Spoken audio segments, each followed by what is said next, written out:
Hello ladies and gentlemen, this is Mr. Mayer. In this video we will be examining similar triangles. By the end you want to be able to say I can determine if triangles are similar using similarity criteria. So we need to decide which triangles, if any, are similar. Use similarity criteria in order to prove triangles similar.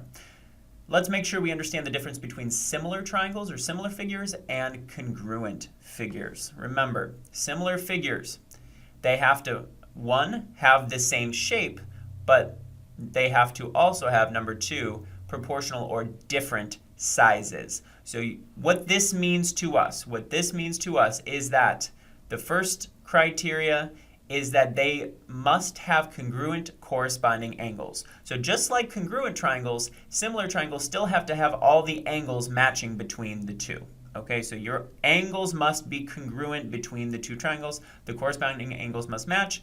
But the difference is, number two, is that instead of having side lengths that are also congruent, your side lengths have to be proportional. So you're having proportional corresponding sides. Matching up the sides between the two triangles, your side lengths will make equal proportions or equal fractions instead of being congruent to each other.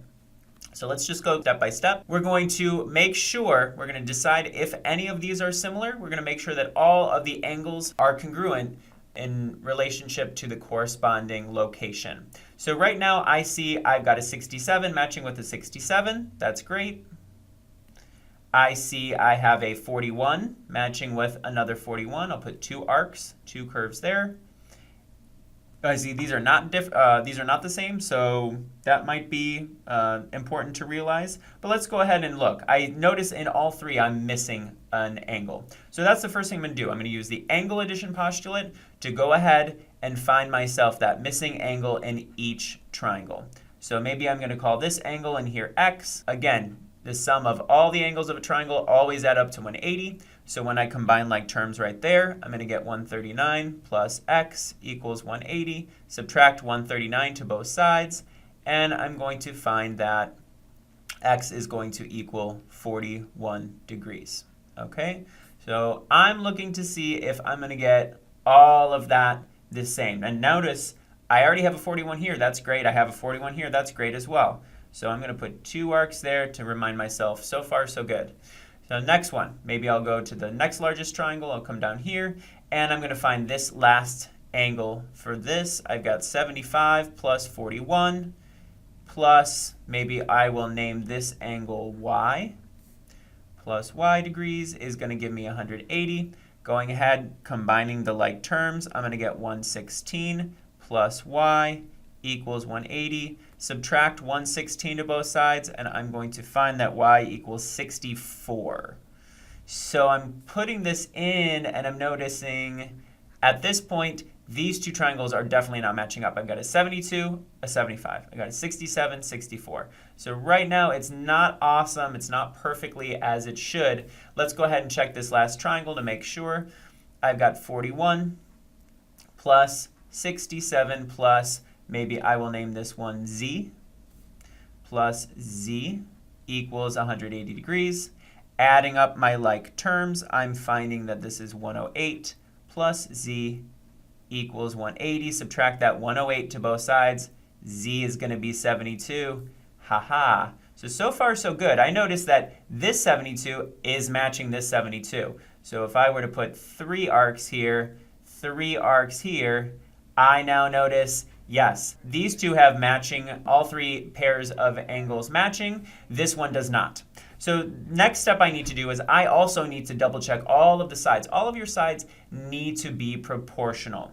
At this point, since this one already did not match number one, this is not going to be possible to be similar to anybody else. So at this point, I can skip this, and I'm just going to check all three pairs of side lengths for the two triangles that are left. So at this, the best way that I always recommend setting up your fractions for this is always to go ahead and label your short side, put it over the short side between the two triangles. So my shortest side in this triangle is going to be the 2. My shortest side in this triangle is going to be the 5. Okay, you can use circles and squares to kind of isolate it, and that way you know which one's which. After I do my two short sides, I'm going to do my medium side over my medium side, and then I'm going to do my longest side over my longest side. So that's always how I recommend for you to set these up to make sure that you're checking these correctly. So short over short, 2 over 5.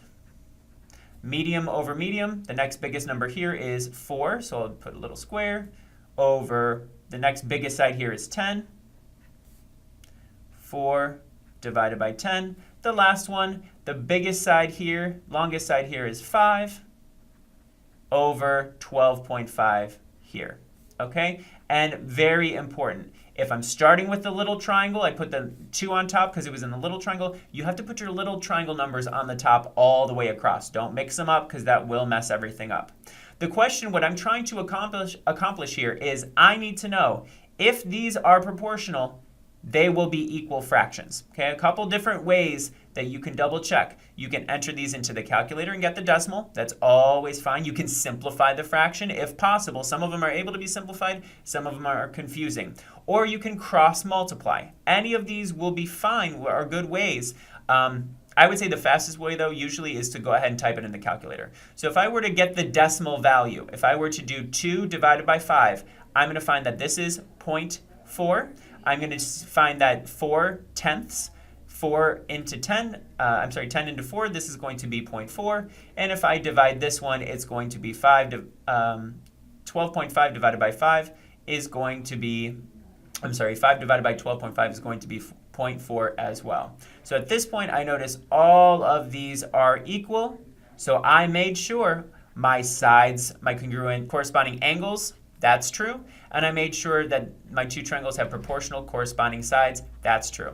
So which of my two triangles are going to be similar? It's going to be these two. Thank you guys for tuning in. Please tune into the next videos where you can see you can skip some of these steps and we have some postulates that are going to allow you to prove these triangles similar a lot faster. Thank you.